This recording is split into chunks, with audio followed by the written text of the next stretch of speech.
La prière dans la tempête, l'avion venait d'atterrir à Paris.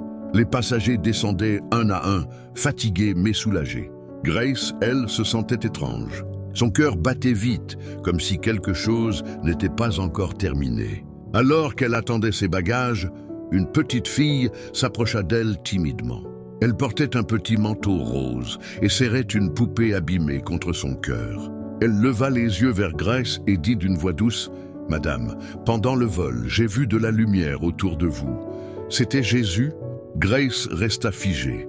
Elle s'agenouilla et demanda doucement: « Pourquoi tu dis ça, ma chérie ?»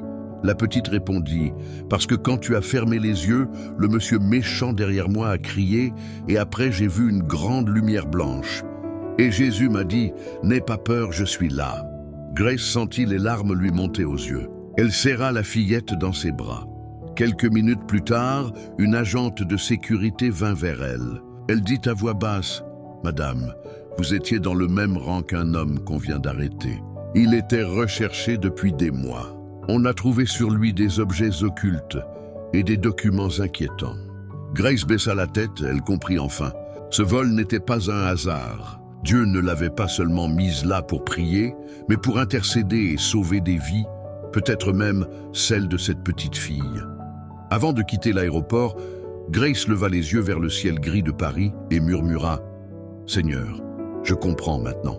Tu m'as envoyé dans cette tempête, non pas pour me protéger, mais pour que ta lumière protège les autres. Merci Jésus. » Une colombe passa au-dessus d'elle, puis disparut dans les nuages. Et dans son cœur, une voix douce murmura: « Ma fille, ce n'était que le commencement. Il reste d'autres vols, d'autres cœurs à sauver. » Dieu place parfois ses enfants au milieu du danger, non pour les effrayer, mais pour qu'ils deviennent la lumière dans l'obscurité. Si tu crois que Dieu t'envoie aussi là où sa lumière doit briller, écris « Me voici » et partage cette histoire pour dire que chaque mission divine commence par une simple prière.